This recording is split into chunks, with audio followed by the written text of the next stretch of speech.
kabura. Ni sawa.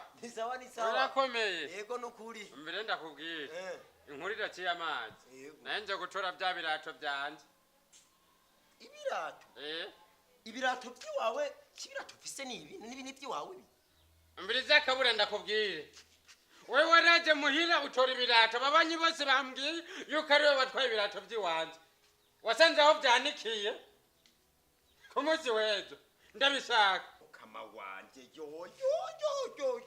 Eka wapfutse ko ari kinyoma kidateye amazi. Jewe nyene kabura. Ndapfa aha ndagenda ndashita ibirato byiwawe. Rere urumva ababanyi bose babimbwiye bakubonye ubifise mu maboko. Warahika samusi yuko bameshe. Barakubeshe. Mbere ndakubwire. Kuneza yawe. Mereza ibirato watoye. Ndaguha ibirato jewe natoye kama wanje. Mbewe wasaze cyane. Kabura. Ndacerewe sinzi ko nogene nabikogere. Wowe kuva mu gitondo aho namye ndakubwira wozu byose wiwe wari kuragira kuva mu gitondo. Rega niyo ndonkeye umwanya. Hanyuma jemba ndagenda we sinzi kuza mu nyuma. Wewe genda uze kubabwira ntibaze kumara umukino. Kabura. Ndemeye umusuma.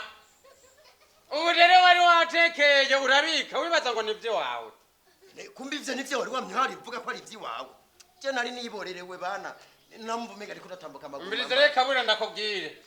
Kuza muhira wizirisa muhira ngo gutenga bwa sasita kumuza kurondera ibyo wiba. Ntuzogaruke muhira. Nari naborewe nari waborewe uje kuza ku ibintu by'umuntu.